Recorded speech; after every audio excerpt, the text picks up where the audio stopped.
Welcome to another powerful conversation in the Hidden to Heard series, where we honor the untold and beautiful stories of women who lead from the heart. Today, I am truly excited to welcome Leyla Okhai, award-winning podcast host of the Diverse Minds podcast, TEDx speaker, and also, in fact, I'm going to stop it there Hmm. because I just want to say it's lovely to have you here, Leyla.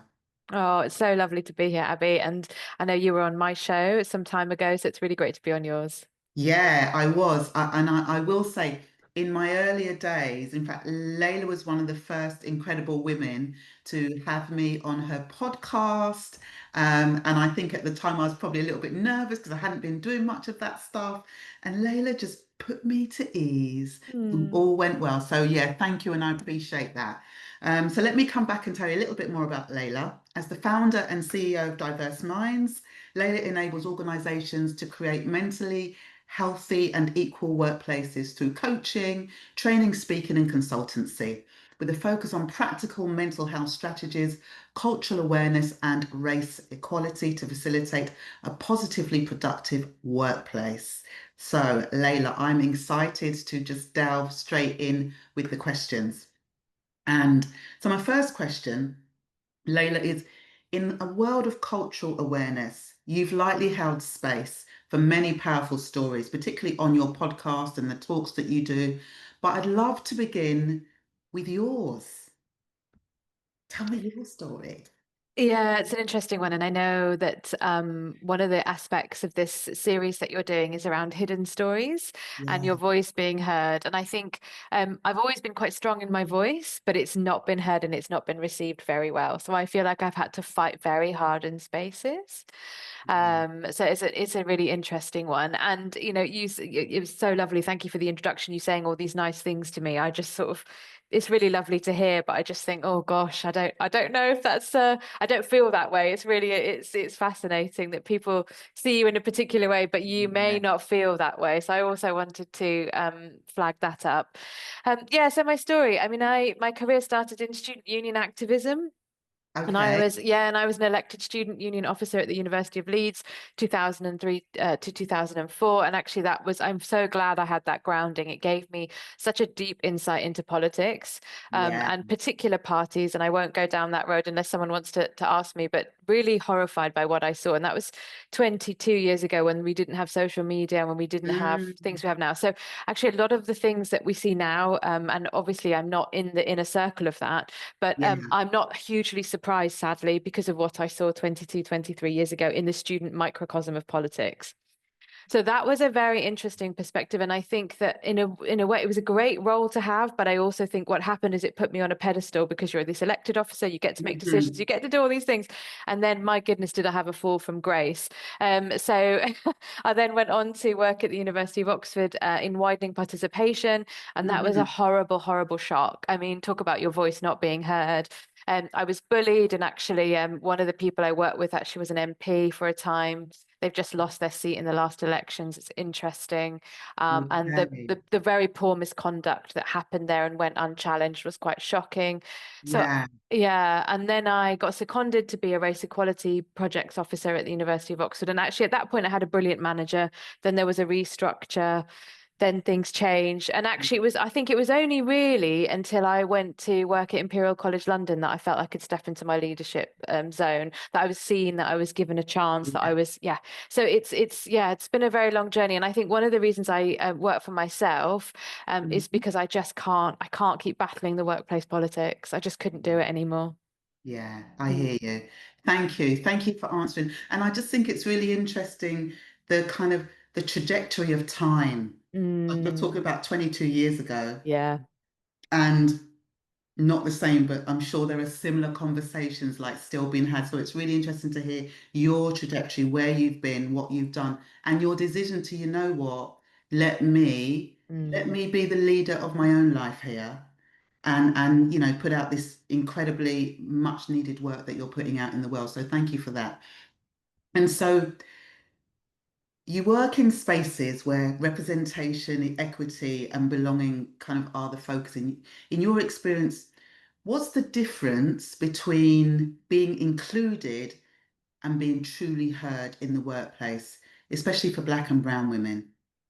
Yeah, and I think that as a Black and brown women, we have there's an overlap with us, but we do have slightly different experiences. And I Yes. think one of the things, and I think one of the things for me, from my perspective, is South Asian women, the South Asian community in the UK have a lot of work to do on anti-Blackness, and I really want to say that, especially as we're recording this in South Asian Heritage Month. However, where there is camaraderie, and you see it, like I see it a lot when I go to Birmingham, and particularly younger generations, just a beautiful mix and Yeah. understanding of friendships. And Yeah. parts of London makes my heart sing. So I think camaraderie is part of that in order to be heard. So that's one thing I wanted to say. Yeah. And to understand the barriers each other faces, because there's like an overlap, but there's distinct areas.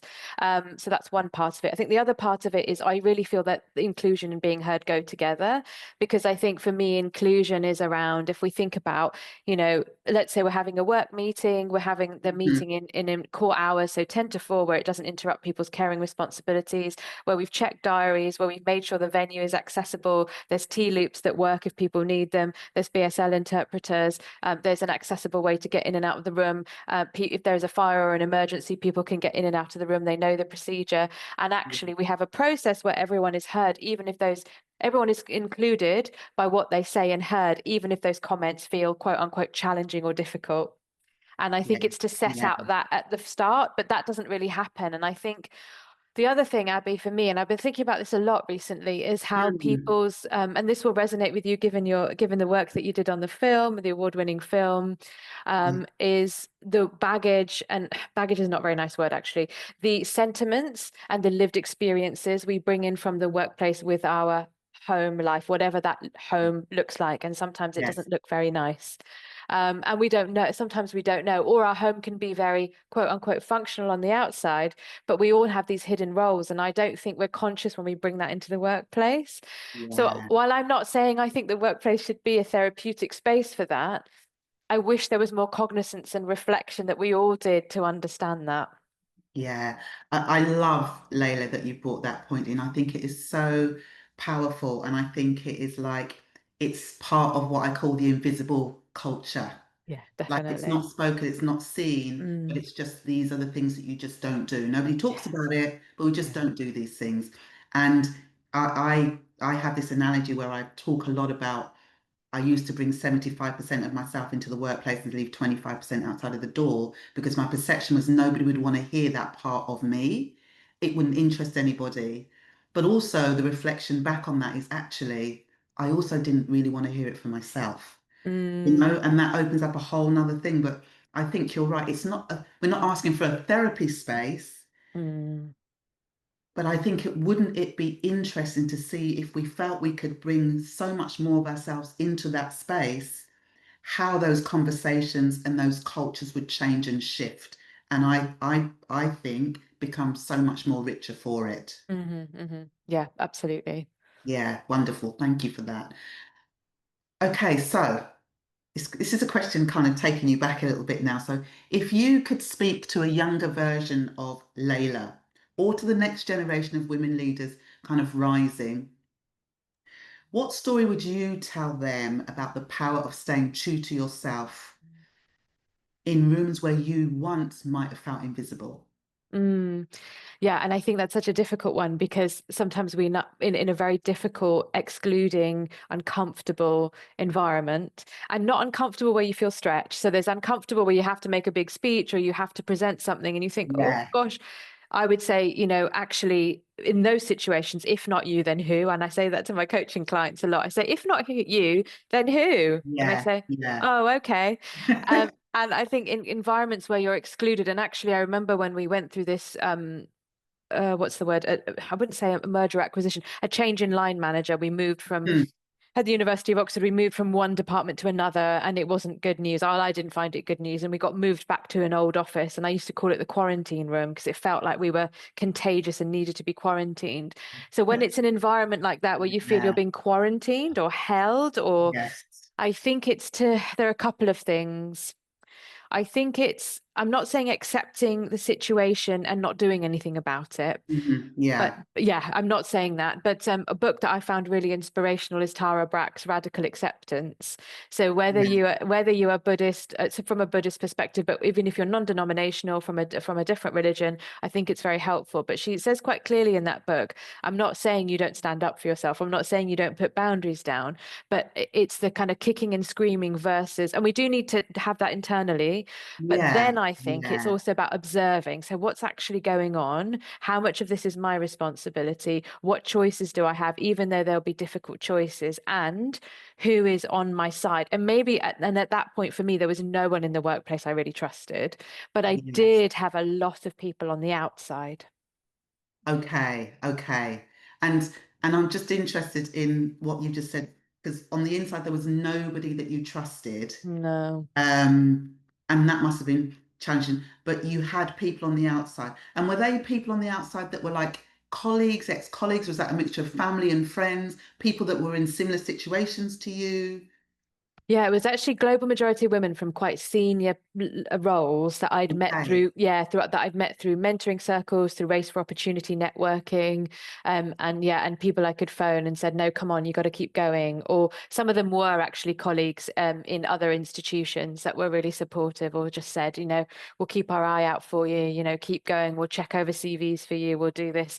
And I think the workplace seems to be becoming more and more toxic, and it's breaking my heart.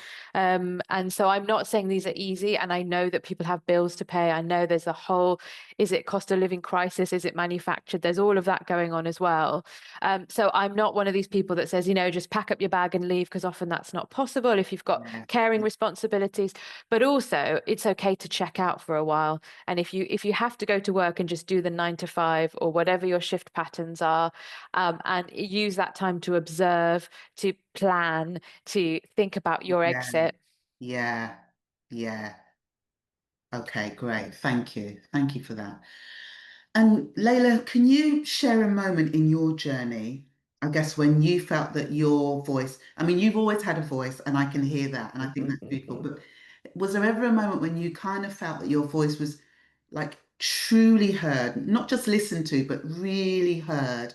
And I guess how that shaped the way that you now advocate for others that you come into contact with. Mm. Yes, and I have to say, I don't think those opportunities happened in the traditional workspace. I think, Yeah. the reason I have my business is because people would come to me and say, oh, you've done all this stuff at Imperial and staff mental health. Will you come and talk to us about how you did it? Oh, actually, could you Mm, give us half a day? Could you? And that's how it grew. So I guess that's the time okay. when I really had my voice heard, is were people inviting me to speak about how I'd done something in one organization and they wanted to know how they could do it in theirs. So it was almost like, that thing about actions speak louder than words. It was always the work Yes. and the actions. Yeah. So I think that, and then I think the work that I do now, so in my business, where it's much more conversive, it's much more of a dialogue, it's much more of an exchange, and I do feel very heard. And I guess it's different, isn't it? Because I'm brought in to fulfill something. Whereas I think when you're in situ, often you can be very overlooked. Yeah, yeah, Mm. yeah. Okay, beautiful. Thank you. And one of the other things, I'm slightly kind of jumping off here, but you've actually appeared on lots of other people's podcasts. When I was doing my Yeah. research, I was like, here she is, here she is, here she is, here she is. So you've appeared on lots of other people's podcasts, also, in the world of mental health and mental well-being. And so I'm just putting it out there that it's not just your incredible diverse minds, but yeah, you're constantly doing this work, some of it in the background that people don't get to see, but it's continuous. Oh, that's Um, kind. Thank you, Abby. yeah. And I guess, yeah, my next question is, why do you think that like relatable role models like matter even more now, especially for young women of color kind of stepping into, let's say, first time, first level leadership? Mm. I think it can be a very lonely space.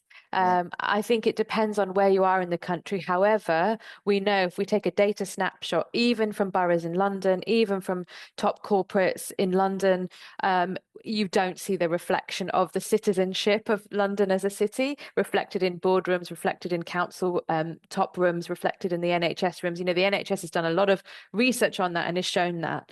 Yeah. Or someone might be set up to fail. They'll be put into a role and they're set up to fail. We see that time and time again. Yeah. So Hmm. I think it can be very lonely, and it.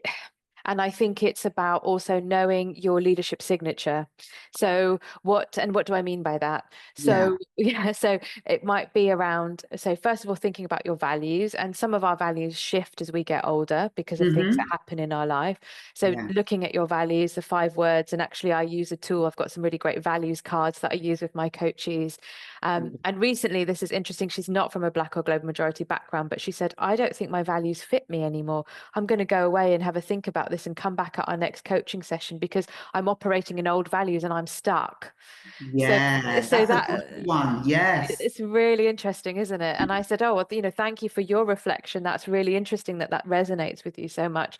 So I think there's that part. I think it's also around knowing it's really important for us to reach our potential, whatever our potential is, and not everyone has the same potential, and that's absolutely fine. But I think when we're constantly in overstretch, it's to Yeah. say, how good is this for my mental health and well-being? And also, this is very specific to me because it's been a really tough lesson to learn, is like Yeah. how much achievement is enough? And if no one were to see this, is that okay? And if it's not okay, what's making me feel that way? No, nothing wrong or judgmental. And actually, if I just took my pedal off and stopped achieving, what would happen? Would the world collapse? And maybe the answer is yes, it would for them. And maybe the answer is actually no, it's okay. Yeah. Yeah. I think, thank you, Layla. I think that is such a valuable point that you mentioned. You know, how much achievement do you really want? Do you really require? And is it for you, or is it an old story that is being played out by what somebody said to you many years ago and put achievement as the biggest pedestal to climb, which invariably means you can never get there, Yeah. you know, in many ways. And I think that's a really valuable question for leaders because we're always shifting, we're always changing, for women in general. Yeah, thank you for raising that. I think that'll be one that many people will like light bulb moment, bit of a ponder for sure. I think it's very common, Abby, in global majority backgrounds because we're Yeah, taught, understandably, we're taught we have to really achieve, we taught we have to work because, you know, Nish Kumar talks about this. He says, you know, South Asian parents aren't trying to be a killjoy or a bore, but the idea is you could be told to leave at any time. So how do you make yourself indispensable? And yeah, I think there's absolute reality to that. I'm not denying that at all, but yeah. also what's the balance there? Yeah, absolutely. Yeah. What's the balance? Because I think when we think about it for some people, that is just constant low level anxiety. Yeah. It's always playing in the back of their mind. It becomes a normality. And yeah, it can be really challenging and life changing, but not always in the best ways. And Mhm. it's about the balance and recognizing where you are, I think, on that timeline. So thank you. So my last question is for the women listening who feel hidden or unsure about where they're going right now, what simple truth or step would you offer to her? Yeah, I think it's where would you like to share your voice and how would you like to share your voice? So, you know, is it going to your community organization and organizing a letter or petition to your local councillors or your MP? That's a really great way of raising your voice. Is it at the family gathering to say, actually, can we please behave more respectfully? That's a Yeah, very powerful way of raising your yeah, voice. And in fact, I think that's much harder often than the workplace. yeah, yeah, Is it that I want to organise an event for Black History Month, or I want to not organise, I want to raise awareness and say this is coming up, we need to sort it out now, and yeah, you know, because we don't have to take it all on ourselves. So I yeah, think it's those ways in which you and forums and spaces in which you want to raise your voice, yeah, and how you want to do it. yeah. Beautiful. Thank you. And for people that are listening, where can they get hold of you? Share with us. Yeah, absolutely. So my website is diverseminds.co.uk. You can email me at Leyla, spelt Leyla, at diverseminds with an s.co.uk. The Diverse Minds UK page on Facebook and LinkedIn. And yes, I'm on LinkedIn a lot, so you can find me at my name, Leyla, Leylaokhai. Okay, beautiful, beautiful, beautiful. Thank you so much for sharing your truth, for bringing your story, for talking us through all of the work that you're doing in the community and in the world today, because it's always needed. And I really appreciate your time and being here. And take care until next time. Take Thank care, you. Abby. Great to be here.